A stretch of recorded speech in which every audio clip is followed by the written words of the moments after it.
America और Iran के बीच भीषण संग्राम छिड़ सकता है।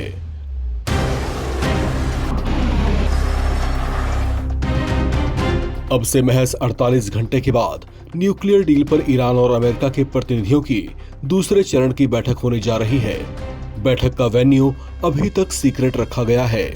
इस बैठक में भी ईरानी विदेश मंत्री सईद अब्बास अरागची और अमेरिका के मिडिल ईस्ट मामलों के विशेष दूत स्टीव विटकॉफ समेत दोनों तरफ के कुछ और अधिकारी भी शामिल होंगे। युद्ध के तनाव के बीच इस अति संवेदनशील परमाणु डील को लेकर अमेरिकी राष्ट्रपति डोनाल्ड ट्रंप पहले ही कह चुके हैं कि ईरान के पास कोई दूसरा विकल्प नहीं है। अगर वो इस डील की शर्तों को नहीं मानता तो अमेरिका इसे सीधे सीधे युद्ध का आमंत्रण मानेगा।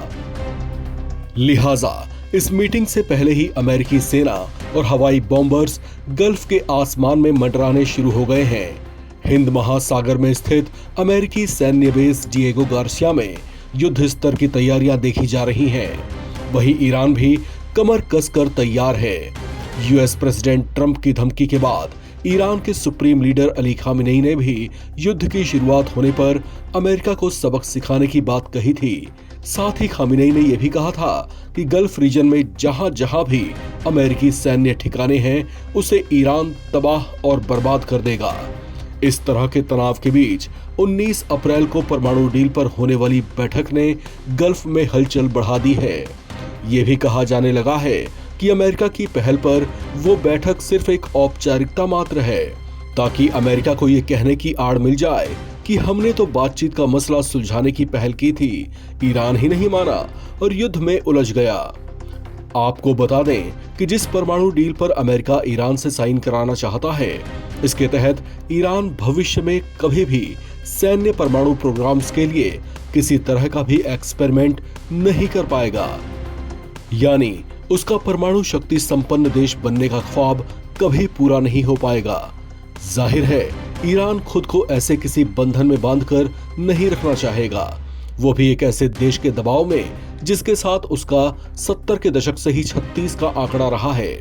दोनों देशों के बीच पिछली बैठक ओमान की राजधानी मस्कट में हुई थी, जो शांतिपूर्ण संपन्न तो हो गई थी, लेकिन उसमें किसी ठोस नतीजे तक नहीं पहुंचा जा सका था। दोनों देशों के तनाव के चलते वो बैठक भी ऐसी हुई थी कि दोनों देशों के प्रतिनिधि आमने सामने बैठने की जगह अलग अलग कमरों में बैठे थे, जबकि उनकी बात को मीडिएटर की भूमिका में मस्कट के अधिकारी एक दूसरे तक पहुंचा रहे थे। यानी दोनों देशों के प्रतिनिधियों को ये तक गवारा नहीं था कि वे एक दूसरे का आमना सामना करते।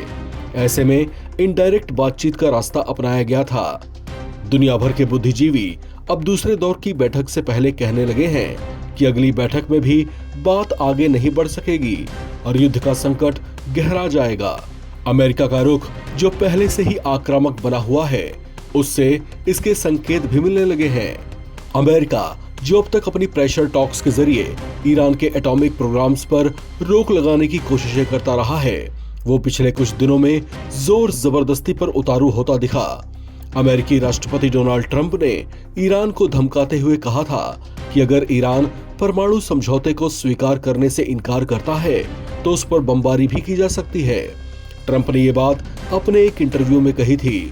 जिस परमाणु समझौते की बात ट्रंप कर रहे हैं, वो समझौता ये है कि ईरान अपने एटॉमिक प्रोग्राम्स को पूरी तरह से खत्म कर दे। इस संबंध में अमेरिका पहले से कहता रहा है कि वो ईरान को अपना परमाणु कार्यक्रम विकसित करने की परमिशन किसी हालत में नहीं दे सकता, जिसे ईरान पहले से नकारता रहा है। लेकिन अब प्रेशर टॉक्स का रुख बदलकर म्यूचुअल टॉक्स में कन्वर्ट हो चुका है, जिस पर मिलकर दोनों देश बातचीत आगे बढ़ा रहे हैं। ऐसा होना गल्फ रीजन में शांति बनाए रखने के लिए जरूरी भी है। हालांकि मौजूदा हालात यही दर्शा रहे हैं कि ये शांति बड़े तूफान से पहले के सन्नाटे जैसी है। यहाँ पर चर्चाएं इस बात को लेकर भी है कि अगर ईरान और अमेरिका में युद्ध छिड़ता है तो ऐसे में ईरान को मोरल सपोर्ट दे रहे रूस और चीन की भूमिका कैसी रहेगी। ऐसा माना जा रहा है कि चीन और रूस इस संभावित युद्ध में अप्रत्यक्ष तौर से शामिल हो सकते हैं, यानी वे ईरान को बैकडोर सपोर्ट भी कर सकते हैं। इससे पहले आपको शायद याद होगा कि पिछले साल सितंबर के महीने में जब इजराइल ने ईरान पर बम बरसा दिए थे, उसके बाद रूसी राष्ट्रपति के ऑफिस ने सीधे तौर से धमकी दी थी कि अगर ईरान पर इस तरह की बमबारी फिर से की गई तो रूस उससे निपटेगा। हालांकि वो सिर्फ एक चेतावनी थी, लेकिन उस चेतावनी की आड़ में कितना बड़ा संदेश छिपा था, इसे इजराइल नकार नहीं सकता। उसके बाद से ही इजराइल ने कभी भी ईरान पर इस तरह की बॉम्बार्डिंग नहीं की।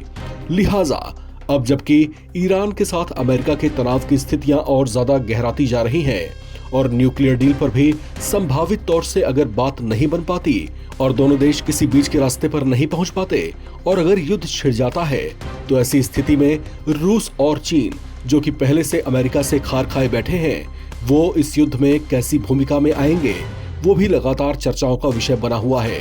क्योंकि अगर अमेरिका के विरुद्ध रूस और चीन उतरते हैं तो ऐसे में ये युद्ध ज्यादा बड़ा विकराल रूप ले सकता है और गल्फ रीजन की शांति लंबे समय तक के लिए भंग हो सकती है।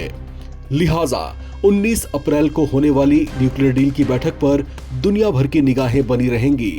हालांकि बैठक कहां पर होनी है वो फिलहाल इस संवेदनशीलता को देखते हुए सीक्रेट रखा गया है, लेकिन मान करके चलिए अगर वो डील नाकाम रहती है तो युद्ध का संकट गहरा जाएगा।